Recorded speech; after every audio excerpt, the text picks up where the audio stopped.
You are listening to the Centropic Oracle, an audiobook podcast of science fiction and fantasy short stories that make you think and feel.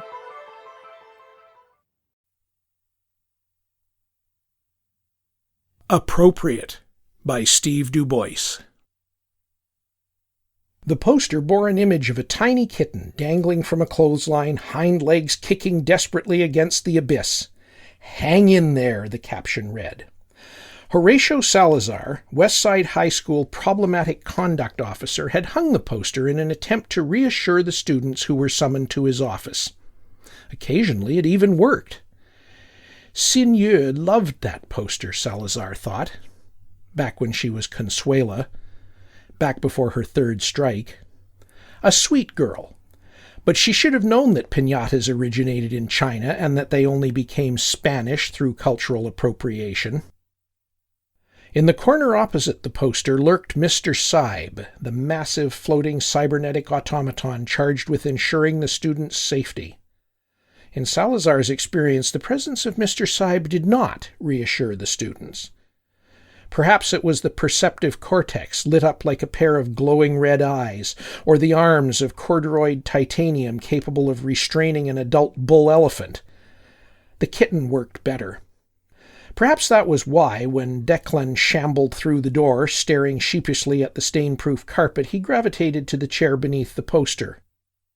"Ah, Mr. O'Brien," Salazar said, staring the boy down, watching freckles and acne war for dominion over his pale face. "Do you happen to know who Little Richard was?" Declan's eyes perked up beneath his mop of red hair. Yeah, sure.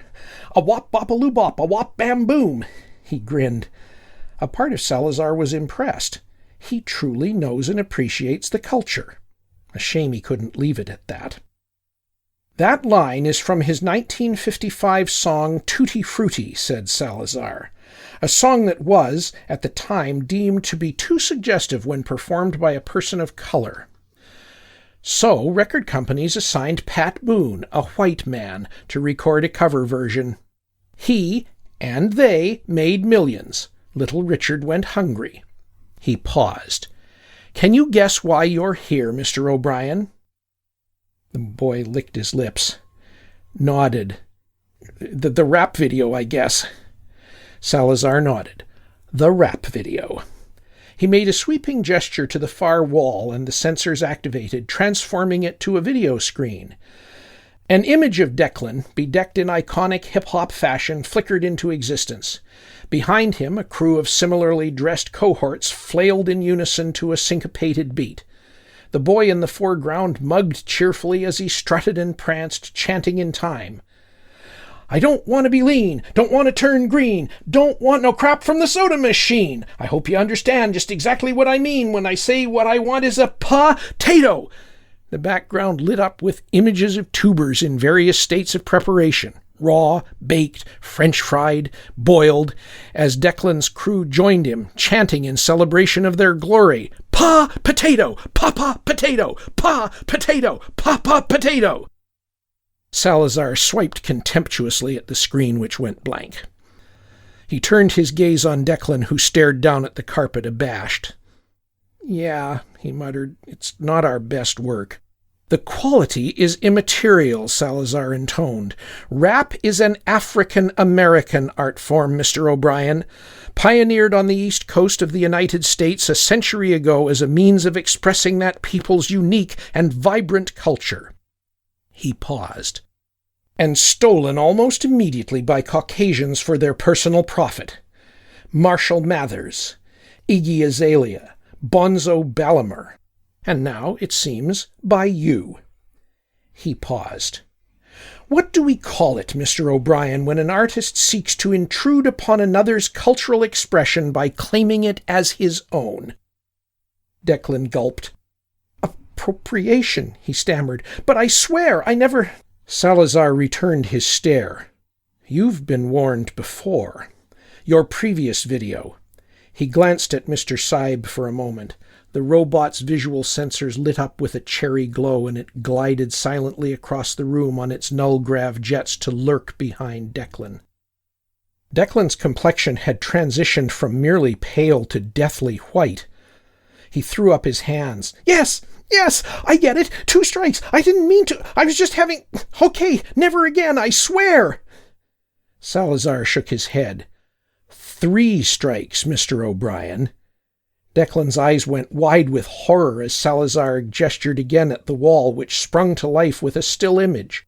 Declan's smiling face surrounded by a corona of swirling spuds. Potatoes.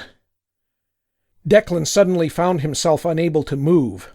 Mr. Sibes' pincers had descended, pinning his arms to the armrests. "What? No!" he shouted. "I'm Irish! That's my culture! Potatoes are Irish!" Salazar shook his head. "Appropriated," he announced, his voice tolling like a bell. "Stolen from the Incas by conquistadors." He nodded to the panel in Sibes' side from which a syringe with a 6-inch needle now protruded. "Not to worry. The Inca phenotype is well represented therein." Salazar turned his back. At his gesture, the far wall lit up with an image of Declan's video.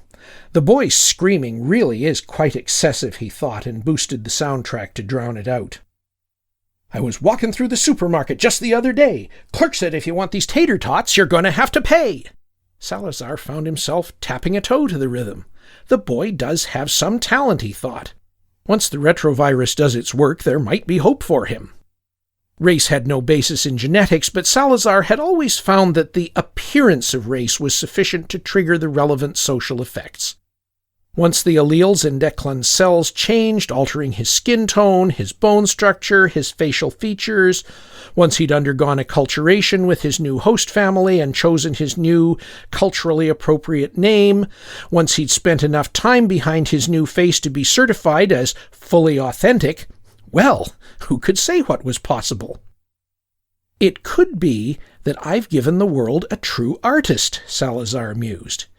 He turned and gazed at the now unconscious boy and the hypodermic jutting from the side of his neck, pumping him full of authenticity.